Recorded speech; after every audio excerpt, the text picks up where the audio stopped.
હાથી ભાઈ તો જાડા, લાગે મોટા પાડા, આગળ લટકે લાંબી સૂંઢ, પાછળ લટકે ટૂંકી પૂંછ. હા, તો બાલમિત્રો, આજે આપણે હાથીભાઈની વાર્તા સાંભળવાના છીએ. અને વાર્તાનું નામ છે શેરડીનો સ્વાદ. હાથીને શેરડી બહુ ભાવે. એક દિવસ હાથી શેરડીના ખેતરે પહોંચી ગયો અને ખેતરનો માલિક તો ઘસઘસાટ સૂઈ ગયો હતો.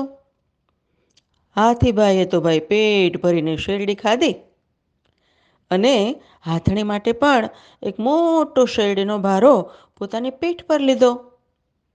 દૂરથી શિયાળે હાથીને આવતો જોયો. તેની પાસેનો શેરડીનો ભારો જોઈ શિયાળાને પણ શેરડી ખાવાનું મન થયું. થોડી વારમાં હાથી શિયાળ પાસે આવી ગયો.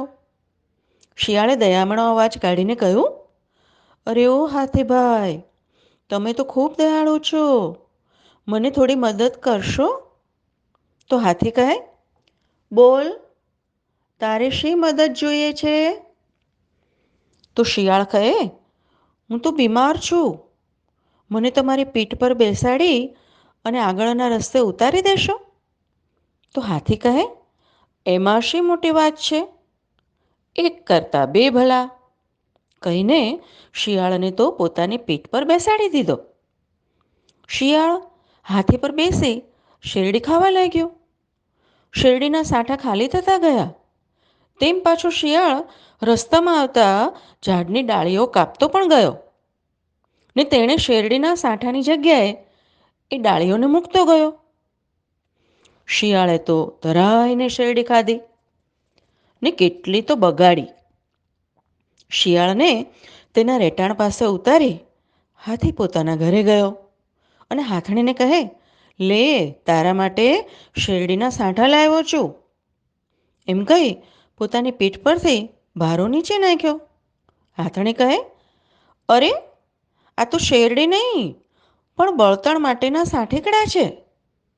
હાથી કહે, હું તો શેરડી લાવ્યો છું, પણ હા, પેલા લુચ્ચા શિયાળનું કામ છે, તે મને છેતરી ગયો છે.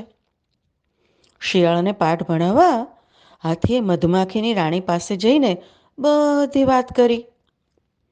મધમાખીની રાણીએ મધપુડાઓની બધી માખીઓ એક મોટી થેલીમાં ભરી અને હાથીભાઈને આપતા બોલી, આ થેલી છે ને, તમારે પીઠ પર મૂકજો, એટલે લાલચુ શિયાળ થેલી જોઈને લલચાશે. હાથીએ તો મધમાખી ભરેલી થેલી પીઠ પર મૂકી. તે શિયાળના રહેઠાણ પાસે પહોંચ્યો. શિયાળ હાથીને અને તેની પીઠ પરની થેલી જોઈને ખુશ થઈ ગયો. પહેલાંની માફક જ તે હાથીની પીઠ પર જઈ બેઠો. તેને થયું કે થેલીમાં તો ગોળ હશે, મીઠો મીઠો.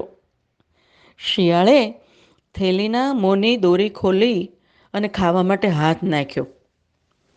ઘણા લાંબા સમયથી અંદર પૂરાયેલી મધમાખીઓ તો ભાઈ ફુવારાની જેમ થેલીમાંથી ઉડીને શિયાળભાઈને ડંખ દેવા લાગી.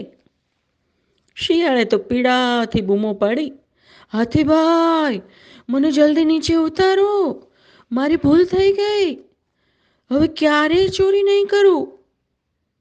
હાથી તો નીચે બેઠો અને શિયાળ પીઠ પરથી ઉતરી ગયો. હાથી કહે, ચાલ્યો જા અહીંથી, ક્યારેય પાછો આવીશ નહીં. અને હાથીએ તો ભાઈ મધમાખીઓનો આભાર માન્યો ને પોતાના ઘરે ગયો.